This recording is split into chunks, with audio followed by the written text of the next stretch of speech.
Hello everyone, welcome back to Eklavya IGNOU. तो आज की इस वीडियो में हम BHDLA 135 जो कि आपके हिंदी का सब्जेक्ट है, हिंदी भाषा विविध प्रकार के प्रीवियस ईयर क्वेश्चन पेपर की सीरीज में क्वेश्चन पेपर सेकंड को डिस्कस करने जा रहे हैं। ये वीडियो आपके एग्जाम पॉइंट ऑफ व्यू से बहुत इंपॉर्टेंट है। इस वीडियो को लास्ट तक जरूर देखना, ये आपके एग्जाम में बहुत हेल्पफुल रहेगी। तो चलिए शुरू करते हैं। और अगर आपको इन वीडियोस के नोट्स चाहिए एज अ पीडीएफ तो आप हमारे टेलीग्राम ग्रुप को ज्वाइन कर सकते हैं, जो कि एकलव्य इग्नू के नाम से है। ओके। और इस वीडियो में हम BHDLA 135 को डिस्कस करने जा रहे हैं, ठीक है, जो कि आपका है हिंदी भाषा विविध प्रकार। ओके, तो चलिए आगे देख लेते हैं। तो क्वेश्चन पेपर में हमारा सबसे फर्स्ट क्वेश्चन हमसे पूछा गया है, किसी भाषा के लिए लिपि के महत्व पर उदाहरण के साथ अपने विचारों को व्यक्त कीजिए। यहाँ पे हमें बताना है कोई भी जो लैंग्वेज होता है उसमें लिपि का कितना उपयोग होता है, लिपि कितना महत्वपूर्ण भूमिका निभाती है, इसके बारे में हमें बताना है। ओके, तो देखिए आप कुछ इस प्रकार अपने आंसर को लिख सकते हैं कि देखिए जो कोई भी भाषा जब होती है तो उसमें ना भाषा में, किसी भी भाषा में लिपि अपने आप में बहुत महत्वपूर्ण हो जाती है। चाहे उसको, उस भाषा को आप लिखना चाहते हो या पढ़ना चाह रहे हो, उन दोनों चीज़ों में, लिखने में और पढ़ने में जो लिपि होती है वो बहुत हेल्पफुल होती है। उसी के माध्यम से आप अच्छे से उस भाषा को, उस लैंग्वेज को लिखना और पढ़ना सीख पाते हैं, ठीक है? और इसके महत्व से ही क्या होता है, किसी भाषा का विकास और उसकी संरचना कैसी होती है, वो लिपि पर ही डिपेंड करता है। ओके।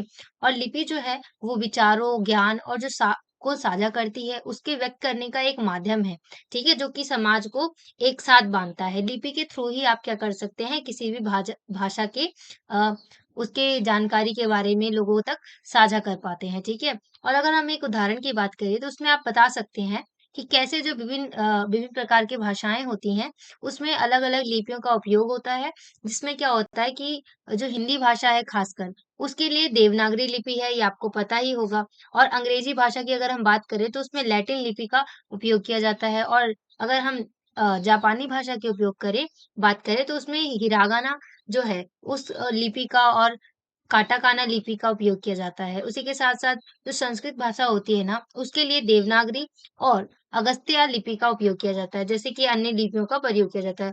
तो यहाँ पे कहने का मतलब ये है कि हर एक भाषा की ना अपनी-अपनी लिपि होती है, जो कि महत्वपूर्ण भूमिका निभाती है किसी भी भाषा को लिखना, पढ़ना या बोलने में सीखने के लिए। ओके?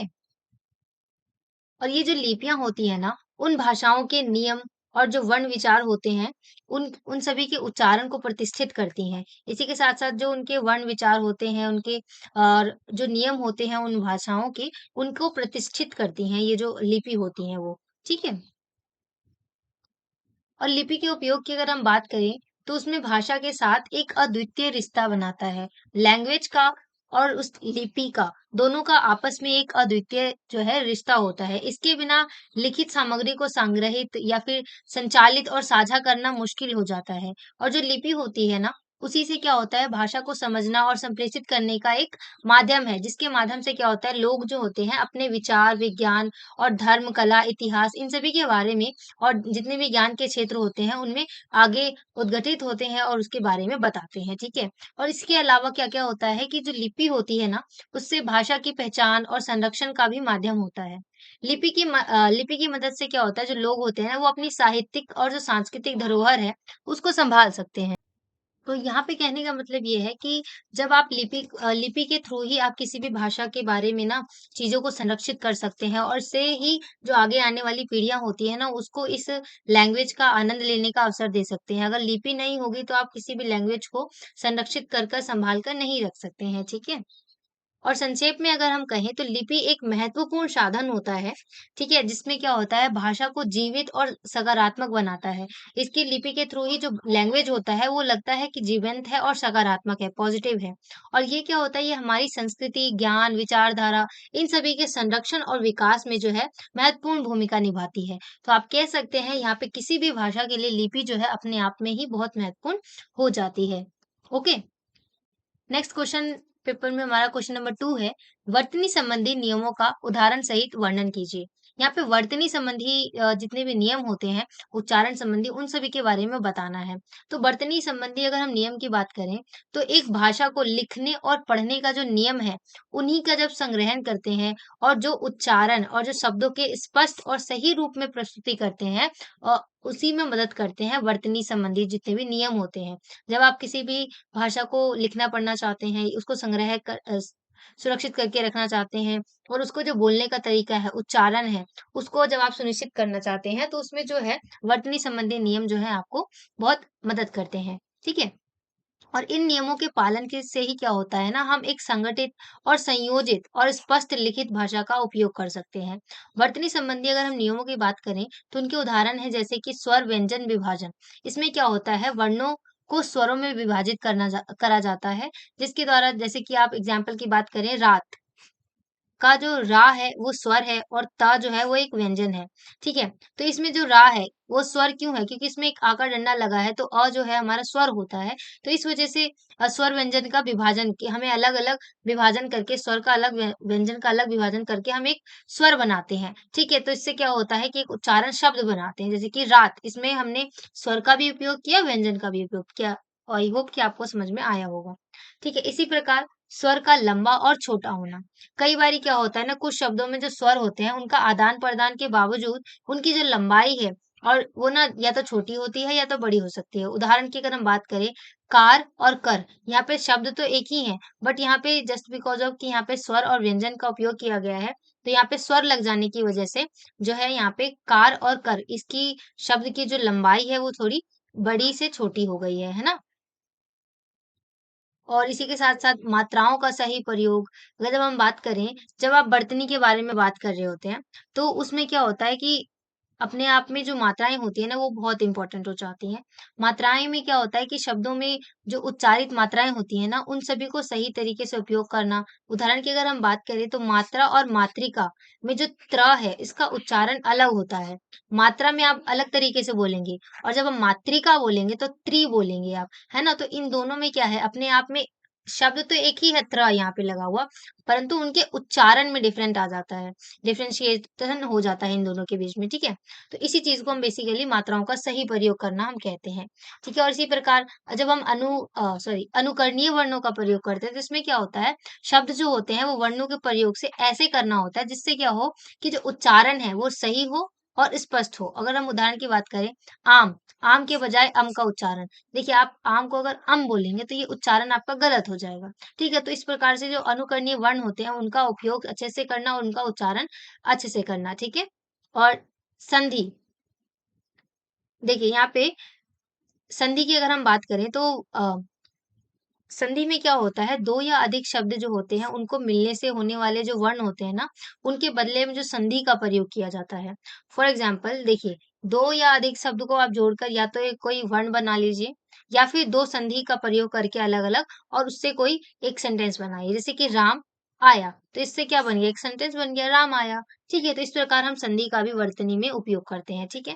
तो ये थे कुछ वर्तनी संबंधी नियम, जिन नियमों के उदाहरण थे, जो एक भाषा को लिखने के लिए, पढ़ने के लिए अपने आप में महत्वपूर्ण होती हैं, ठीक है? इन नियमों के अगर हम पालन में से हम सही और संगठित तरीके से देखें, तो इनसे क्या होता है, जो भाषा होता है ना, उसका उपयोग कर सकते हैं और जो संदेश है, उसको स्पष्टता से पहुँचा सकते हैं, ठीक है? तो वर्तनी के जो नियम होते हैं, उन सभी का उपयोग करके हम अपनी किसी भी भाषा का जो संदेश आप पहुँचाना चाहते हैं, वो बहुत अच्छे से पहुँचा सकते हैं। ओके, आई होप कि आपको यहाँ तक सारी चीज़ें समझ में आ रही होंगी। और क्वेश्चन नंबर 3 हमसे पूछा गया है, प्रयुक्ति का अर्थ स्पष्ट करते हुए हिंदी की प्रयुक्तियों पर प्रकाश डालिए। तो ये देखिए, यहाँ पे प्रयुक्ति शब्द का क्या मतलब है? अगर हम बात करें तो आप उपयोग शब्द तो आप लोगों ने सुना ही होगा। तो उपयोग का ही समानार्थी शब्द जो है प्रयुक्ति होता है। उसी के जैसा ही समान शब्द सिनोनिम जो आप कहते हैं, वो हमारा प्रयुक्ति होता है, ठीक है? और हिंदी की प्रयुक्तियाँ उस तरीके से होती हैं जिससे कि भाषा का सही और अच्छे से प्रयोग और भी ज़्यादा प्रभावी तरीके से प्रयोग प्रयोग किया जा सके, उपयोग किया जा सके, ठीक है? और अगर हम यहाँ पे कुछ एग्ज़ाम्पल्स की बात करें प्रयुक्तियों की, तो जैसे कि वर्ण और वर्णमाला का सही उपयोग, ठीक है? तो हिंदी वर्णमाला में जितने भी वर्ण होते हैं, उसमें ना उन सभी का अच्छे से उपयोग करना और उनका उच्चारण अच्छे से करना और उनको अच्छे से लिखा जाना, ये अपने आप में महत्वपूर्ण होता है। और इसी के साथ-साथ जो हिंदी होती है ना, उसमें उपयोग होने वाली जो वर्णमाला है, देवनागरी, उसका सही उपयोग करना भी आवश्यक होता है।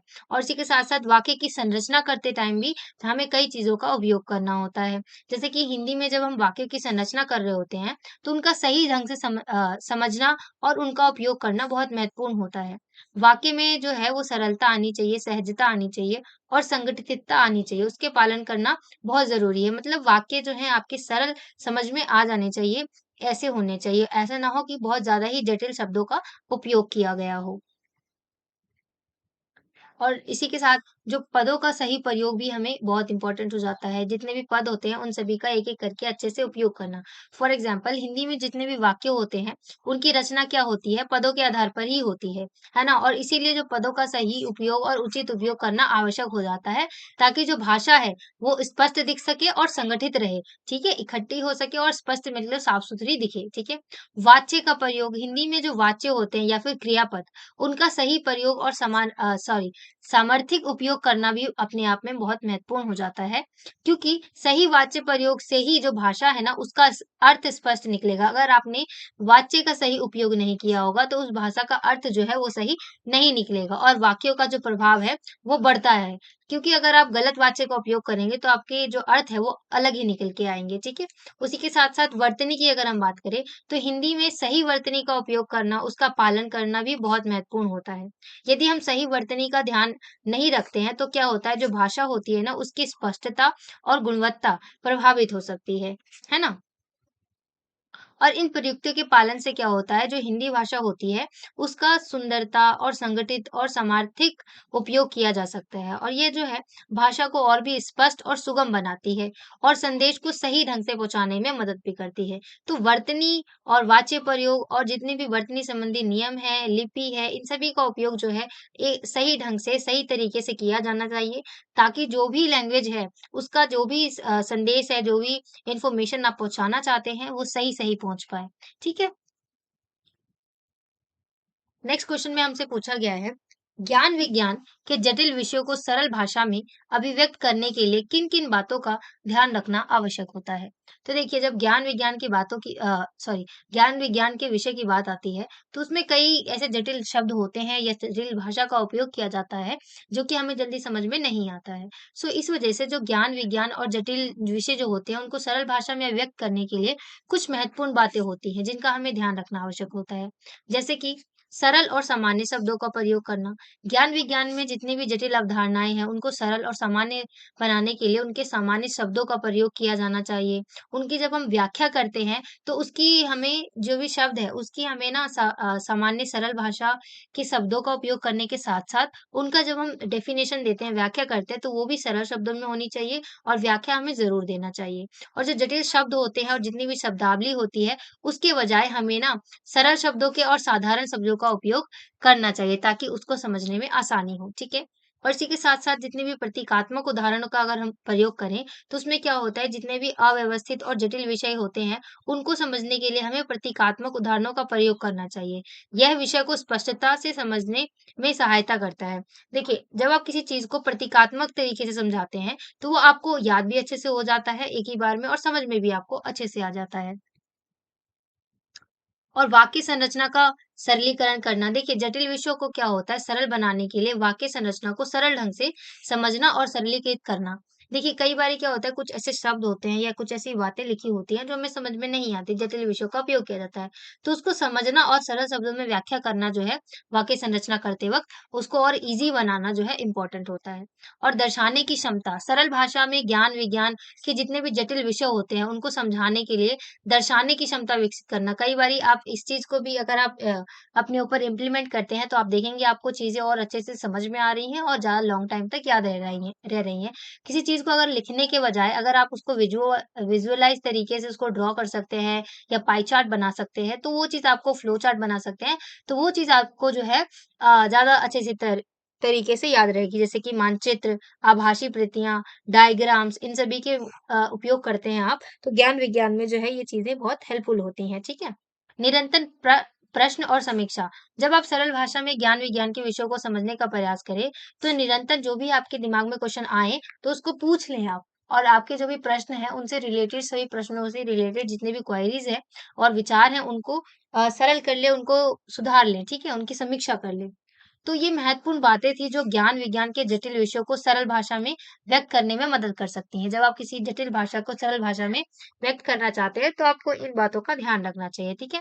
और ध्यान देने और अभ्यास करने से आप जो है समझदारी से और प्रभावी ढंग से इन विषयों को अभिव्यक्त करने में सक्षम हो सकेंगे, ठीक है?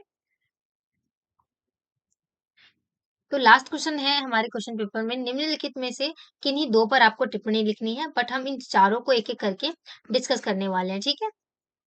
तो सबसे पहले हम देख लेते हैं वाक्य।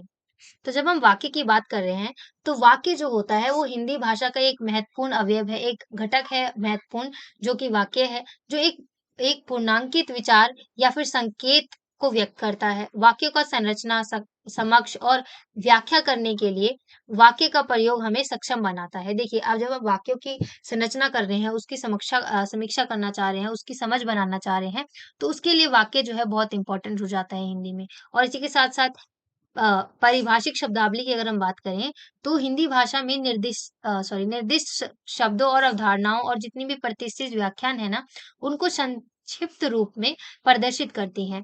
यह विशेष शब्दों और अवधारणाओं की समझ में मदद करती हैं। जब आप किसी विशेष शब्द के या किसी अवधारणा की समझ अपने आप को बताना चाहते हैं, अपने आप में समझना चाहते हैं उसकी समझ को, उसके मतलब को समझना चाह रहे हैं, तो उसमें जितनी भी पारिभाषिक शब्दावली हैं, जितने भी विशेष तरह के शब्द होते हैं, अवधारणाएँ होती हैं, वो आपको उसमें सक्षम बनाती हैं और आपकी हेल्प करती हैं।